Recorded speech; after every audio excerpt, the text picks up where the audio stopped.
और सही में अमित शाह जी हमारे देश के जो गृह मंत्री हैं, उन्होंने कहा है कि आपको चर्चा करना है तो ऑन रिकॉर्ड कीजिए ना। जो आपकी नीतियां थी वो आज हमारे सेनाओं को, हमारे देश को और हमारे व्यापारिक संबंधों को डैमेज कर रहा है। वो आप देख रहे हैं, झगड़ा होता है, हर घर में होता है झगड़ा, लेकिन जब झगड़ा रोड पे आ जाए तो झगड़ा नहीं बुलाते हैं। आप हमेशा ऑक्सीजन देते हैं पाकिस्तान को। विदेशी औरत के अगर कोख से निकला हुआ कोई भी बालक हो, वो आपका देशभक्त उस देश का नहीं हो सकता है। प्रधानमंत्री मोदी जी ऐसा क्यों नहीं करते कि सोनिया गांधी को फ़ोन कर दे और 10 मिनट में मामला सब कुछ सही हो जाएगा? इसका मतलब क्या है कि वही राजीव गांधी जी बोले थे कि 1 रुपये का सिक्का चलता है तो ढूम ढूम ढूम ढूम ढूम ढूम करते करते बलिया तक 10 पैसा पहुंच जाता है। आप लोग दिन भर में भगवान श्री राम का नाम नहीं लेके, एक भी कांग्रेसी भगवान श्री राम का नाम नहीं लेके, अगर उन्होंने 5 बार राहुल गांधी राहुल गांधी राहुल गांधी राहुल गांधी, प्रियंका गांधी प्रियंका गांधी प्रियंका गांधी, सोनिया गांधी सोनिया गांधी सोनिया गांधी, तो उनका हो गया कि हाँ आज का मेरा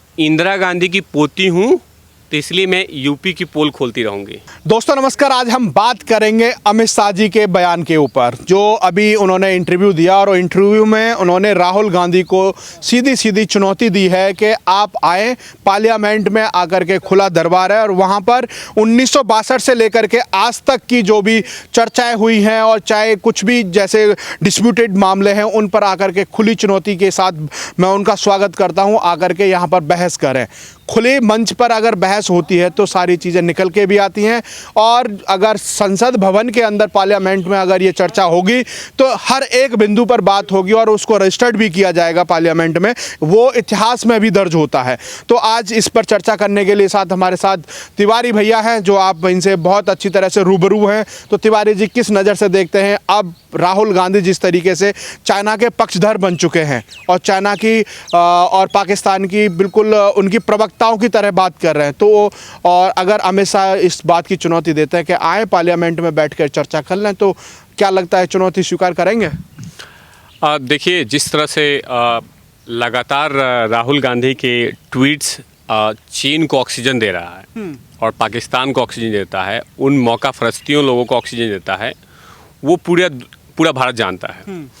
और राहुल गांधी ये क्यों नहीं समझते हैं कि मैं बार बार हमेशा बोलता रहता हूँ कि राहुल गांधी के पास जितना समय वो पबजी में, जितना समय कार्टून नेटवर्क्स में, चंपक में और बाकी मनोहर कहानियाँ पढ़ने में टाइम लगाते हैं, तो उससे बेहतर है कि वो इतिहास को देखें। और जब से उनकी जो परिवार है, उस परिवार ने जितने सारे जख्म दिए हैं, उस जख्म को एक बार देखें कि 1962 के पहले भी जो बंटवारा हुआ इस मुल्क का और बहुत सारे देश बने, तो उसमें उनके दादाजी का, दादी का, परदादा का क्या हाथ रहा, क्या शरीर रहा, वो सब पे देखना होगा। उसके बाद ट्वीट करना चाहिए। चाहे कोई भी मैसेज आप बनाइए, आप प्रधानमंत्री मोदी जी को भी कुछ भी बोलिए, उसमें हमें कोई दिक्कत नहीं है, लेकिन आप तथ्यों पे तो बात कीजिए। बिल्कुल। आप कभी कभी बोलते हैं कि आप कहाँ छुपे हुए हैं, आप क्यों नहीं बोलते हैं, आप सामने आइए, जवाब दीजिए। तो देश के प्रधानमंत्री मोदी जी गायब कहाँ होते हैं? जैसे आप बैंकॉक चले जाते हो चुपके से बिना बताए, हमारे देश के प्रधानमंत्री तो हमेशा से प्रोटोकॉल के अकॉर्डिंग काम करते हैं, वो तो हमेशा से इस देश में रहते हैं और हमेशा से काम करते रहते हैं। लेकिन आप विदाउट प्रोटोकॉल एनएसजी को बताए हुए है या किसी अपने सुरक्षा एजेंसी को नहीं बता के और आउट ऑफ इंडिया चले जाते हो, 15-20 दिन के बाद आते हो, किसी को कुछ पता नहीं चलता है। बर्तन मांजने वाले नेताओं को पूछा जाता है कि राहुल बाबा आपके कहाँ हैं, तो हमें तो कुछ पता ही नहीं है। जैसे अभिषेक मनु सिंघवी हो गए, कपिल सिब्बल हो गए, या हरियाणा के लीडर्स हो गए, उनको कुछ भी पूछो तो वो बताते हैं कि हमें तो कुछ पता ही नहीं है। जैसे कि हरिशंकर तिवारी हैं, तो इनसे को पता ही नहीं होता कि हमारे राहुल बाबा हैं कहाँ, हमारे युवराज कहाँ हैं। तो आप बिना तथ्यों के बात मत कीजिए। और सही में अमित शाह जी हमारे देश के जो गृह मंत्री हैं, उन्होंने कहा है कि आपको चर्चा करना है तो ऑन रिकॉर्ड कीजिए ना, जिस पे और बार बार बोल रहे हैं कि हम बोल रहे हैं कि 62 से लेके अभी तक आपने कहीं देखा होगा एक चीज़ कि जब चीन के जब राष्ट्रपति यहाँ पे आए थे गुजरात में और उनके साथ लोगों ने बोला झूला झुलाने की बात कर रहे हैं कि झूला झुलाने के लिए, तो जाहिर सी बात है प्रोटोकॉल में होता है कि उनको हम इतना पैम्पर करेंगे या उनका वैसा स्वागत होगा। लेकिन क्या हमने ऐसा कोई डील किया जिसके कारण कि चीन और भारत के कारण या भारत में ऐसा कुछ प्रॉब्लम हो कि हम ज़मीन देने की मुद्दा किए हों या हम विदाउट एनी आर्म्स पे हमारे बॉर्डर पे जवान जा रहे हों? वो तो सब जाएंगे, सब कुछ प्रॉपर वे में हुआ है। लेकिन जो आपकी नीतियाँ थी वो आज हमारे सेनाओं को, हमारे देश को और हमारे व्यापारिक संबंधों को डैमेज कर रहा है। वो आप देख रहे हैं इनकी नीतियों को। हाँ, हम नीतियों को बदलाव नहीं कर सकते बिकॉज उसमें हम उसके निर्भर हैं। अगर हम एग्जाम्पल बात करें कि जिस तरह से राहुल बाबा ने कहा था कि हम क्या नाम है, आप देश को आत्मनिर्भर क्यों नहीं बना रहे हैं? हम कैसे बनाएं? आप बना रहे हैं, ऐसा नहीं है। मेड इन इंडिया है, जो मोदी जी का कंसेप्ट है, वो आपने देखा होगा कि मोदी जी लेके आए। वो जानते थे कि आपके नीतियों का सेकंड ऑप्शन लेके आए हैं। बिल्कुल, अब वो हो रहा है। अच्छा, दूसरा सवाल अगर हम यहाँ पर करें कि जिस तरीके से शरद पवार हैं और हमेशा से कांग्रेस के खेमे में रहे हैं और बहुत ही उनके नज़दीकी माने जाते हैं, महाराष्ट्र में उनके साथ उनकी सरकार चलती है, तो कहीं ना कहीं उन्होंने भी सवाल खड़ा किया है कि राहुल गांधी जो अभी की राजनीति में तुष्टीकरण की जो राजनीति कर रहे हैं उसको ना करके पहले इतिहास जान लें। इतिहास में 45,000 स्क्वायर किलोमीटर जगह चाइना में कांग्रेस के शासन में गई और जो विदाउट आर्म्स की जो डील हुई उनके दौरान हुई। तो इस चीज़ को लेकर के आप क्या सोचते हैं कि शरद पवार इतने बड़े लीडर, राजनीति के चाणक्य भी माने जाते हैं, कहीं ना कहीं राफेल पे भी मोदी सरकार के साथ आए और आज भी चाइना के अगर बात होती है तो जो दो देशों के साथ में जो तनाव है तो आज भी केंद्र सरकार के साथ खड़े हुए नज़र आ रहे हैं? सिर्फ शरद पवार साहब नहीं हैं, यूपी की सुश्री मायावती जी, वो भी इन्होंने ऐसा बयान दिया है कि जब विपक्ष का आप मॉडल बनिए, there is no any problem and we should do that कि हमें प्रॉब्लम होना चाहिए। लेकिन प्रॉब्लम्स तब होता है जब देश के खिलाफत काम करते हैं। बिल्कुल, जैसे हमारे अटल बिहारी वाजपेयी साहब थे, वो उन्होंने बोला था कि हमने इंदिरा गांधी की नीतियों के लिए हमेशा कटाक्ष करते रहे, लेकिन जब देश की बात होती है तो इसमें अटल बिहारी वाजपेयी साहब बोलते थे कि मैं हमेशा से इंदिरा गांधी जी के साथ में खड़ा हूँ, ताकि विपक्ष को नहीं, विदेशियों को ये नहीं लगना चाहिए कि आप टूटे हुए हैं। जैसे एग्जाम्पल होता है कि आप झगड़ा होता है, हर घर में होता है झगड़ा, लेकिन जब झगड़ा रोड पे आ जाए तो झगड़ा नहीं बुलाते हैं, उसको झगड़ा नहीं बोलते हैं। यही हो रहा है। देश, अगर चीन हमें कुछ डेंट कर रहा है, हमें कुछ परेशान कर रहा है, तो आपको प्रधानमंत्री के बगल में ना खड़े होना चाहिए, ना कि जिनपिंग के साथ। आप उनके साथ नहीं खड़ा होके आप प्रधानमंत्री के साथ खड़ा होते और बाकी सारी नीतियों पे आप बहस कीजिए, हमें स्वागत है। लेकिन जब बात आती है देश की, तो उस समय आपको प्रधानमंत्री के साथ खड़ा होना चाहिए, लेकिन आप वहाँ नहीं होते हैं। आप हमेशा ऑक्सीजन देते हैं पाकिस्तान को। आपने देखा होगा सर्जिकल स्ट्राइक जब हुआ था, एयर स्ट्राइक हुआ, हर जगह पे उन्होंने पाकिस्तान को, उन आतंकवादी संगठन को ऑक्सीजन देते गए। लेकिन उस समय मायावती जी, शरद पवार या बहुत सारे ऐसे लीडर्स हैं, उन्होंने बोला कि आपको इस समय देश के प्रधानमंत्री के साथ खड़ा होना है। जीता जागता एक उदाहरण ये भी कह सकते हैं कि जो जेपी नड्डा जी ने कहा था कि सिर्फ एक वंश के कुकर्मों की वजह से आज ये दंश झेल रहा है भारत। तो क्या लगता है कि विपक्ष में और भी पार्टियां हैं, केवल और केवल ये गांधी परिवार की वजह से ही ये सारा गेम चल रहा है? जी बिल्कुल, देश हित। और चाणक्य ने भी कहा था कि जिस औरत के विदेशी औरत के अगर कोख से निकला हुआ कोई भी बालक हो, वो आपका देशभक्त उस देश का नहीं हो सकता है। तो इस बयान पर तो अभी प्रज्ञा ठाकुर भी घिरी हुई हैं, वो उनका भी बयान विवादित बयानों में गिना जा रहा है। नहीं, आप इसको नहीं मान सकते विवादित बयान। चाणक्य ने कहा था ना, अगर कोई इतिहासकार के शब्दों को आप कॉपी पेस्ट कर रहे हैं तो उसमें गलत क्राइम कहाँ है? कुछ ये तो तथाकथित कह सकते हैं कि बहुत बड़े मीडिया हाउस हैं, उन्होंने इस बयान को लिया है कि प्रज्ञा ठाकुर ने दिया विवादित बयान, और उन्होंने कहा कि विदेशी महिला से अगर महिला की कोख से अगर कोई बच्चा जन्मा है वो देशभक्त नहीं हो सकता। इसको विवादित बयान बड़े बड़े मीडिया हाउस कह रहे हैं इस बात को। बड़ी बड़ी मीडिया हाउस बताता हूँ मैं कौन से हैं। जो लुटियन हाउस में जो है, लुटियन हाउस में वो लोग कर सकता है बिकॉज ऑफ, क्योंकि वो जानते हैं कि इतने बड़े बड़े चश्मा पहनना है, उसमें रस्सी लगा लेना है, लटका लेना चश्मे को, उसके बाद the prime minister Modi he is going the very bad conditions with China. Prannoy Roy example Prannoy Roy अपने आप को इतना दिखाते हैं कि मैं इस दुनिया का सबसे कूलेस्ट आदमी हूँ, सबसे ईमानदार आदमी हूँ और सबसे ईमानदार पत्रकार हूँ, वो दिखाते हैं। लेकिन जब आप उन चीज़ों को देखते हैं, जब उनके कुछ जहर को आप लोग देखेंगे तो बर्दाश्त नहीं हो जाएगी, वो बर्दाश्त से बाहर होती है। प्रणव रॉय हो गए, उसके बाद राजदीप सरदेसाई, उनका एक बयान था अभी लेटेस्ट में, मैं दंग रह गया कि एक पत्रकार होने के नाते आप लाइव में ये बोल रहे हैं कि प्रधानमंत्री मोदी जी ऐसा क्यों नहीं करते कि सोनिया गांधी को फ़ोन कर दे और 10 मिनट में मामला सब कुछ सही हो जाएगा। इसका मतलब क्या है? तो सीधा चाइना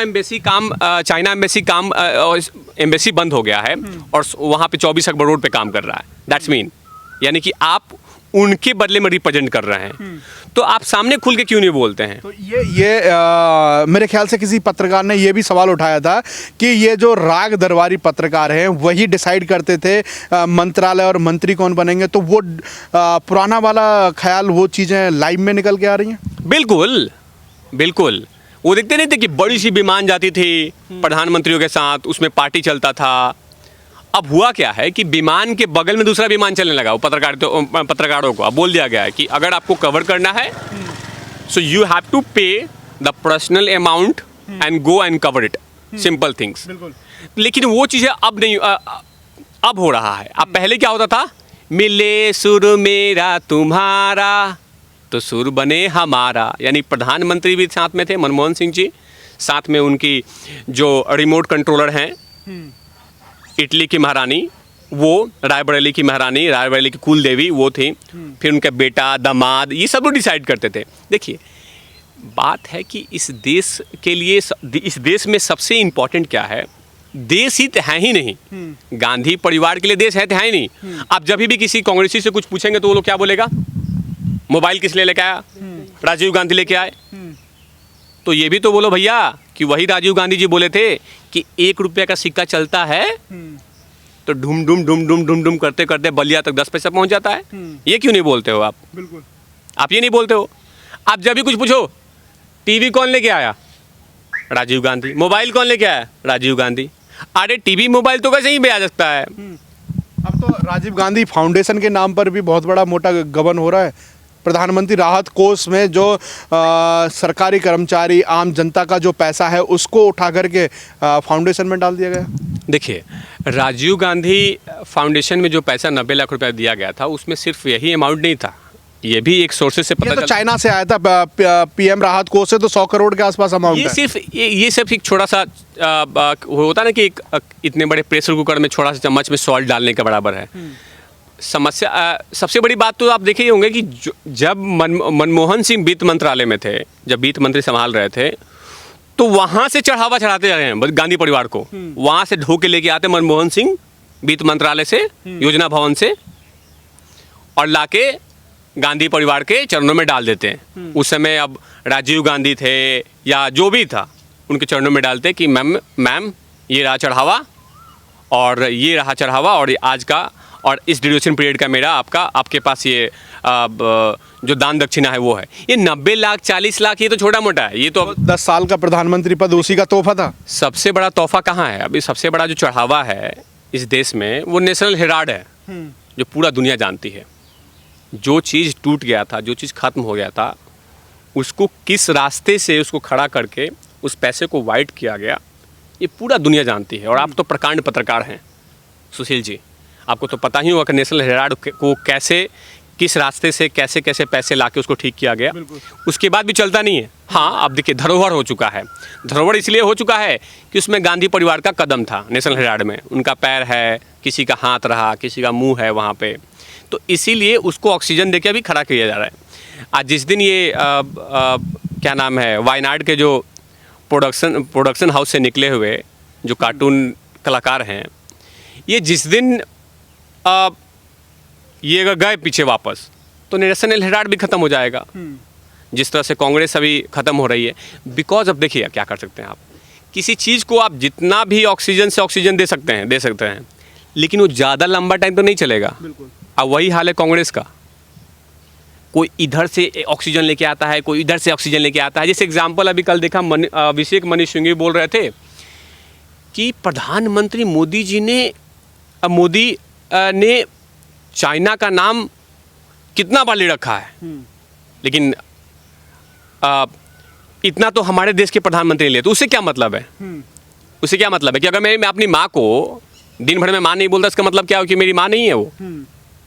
तो मतलब अगर चाइना का अगर नाम ले लिया उन्होंने तो क्या दिक्कत है? जैसे वैसे ही आप लोग दिन भर में भगवान श्री राम का नाम नहीं लेके, एक भी कांग्रेसी भगवान श्री राम का नाम नहीं लेके, अगर उन्होंने 5 बार राहुल गांधी, प्रियंका गांधी, सोनिया गांधी, तो उनका हो गया कि हाँ आज का मेरा दिन पूरा हो गया। हाँ, दिन पूरा हो गया। अब एक सवाल प्रियंका गांधी पे मेरा आखिरी सवाल होगा कि जो प्रियंका गांधी हैं वो यूपी को बहुत ज़्यादा टारगेट करती है, तो उन्होंने कहा है कि मायावती है वो बीजेपी की प्रवक्ता है। तो क्या लगता है आपको, अगर मायावती अगर इस सिचुएशन में जब दो देशों का तनाव चल रहा है, अगर केंद्र सरकार का या प्रधानमंत्री का सपोर्ट करती हैं, उनके साथ खड़े दिखती हैं, तो क्या लगता है कि वो बीजेपी की प्रवक्ता हो जाती हैं? देखिए, अगर मायावती जी अगर चीन के मसले पे प्रधानमंत्री मोदी जी के साथ खड़ी होती हैं तो वो बीजेपी के प्रवक्ता कहलाती हैं।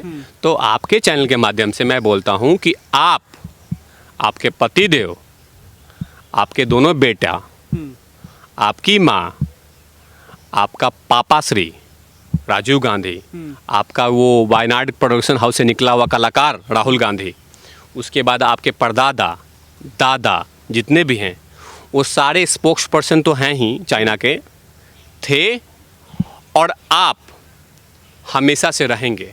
अभी आप क्या कर रहे हैं? अभी कुछ दिन पहले प्रियंका गांधी का एक बयान आया था कि मैं इंदिरा गांधी की पोती हूँ तो इसलिए मैं यूपी की पोल खोलती रहूँगी। किसको नहीं पता है कि इंदिरा गांधी की आप पोती हैं? बिल्कुल। अगर आपको कुछ कमी उमी लगे तो कनॉट प्लेस में जाओ प्रियंका गांधी और माथे पे गुदवा लो। कभी दादा का नाम क्यों नहीं लिया जाता?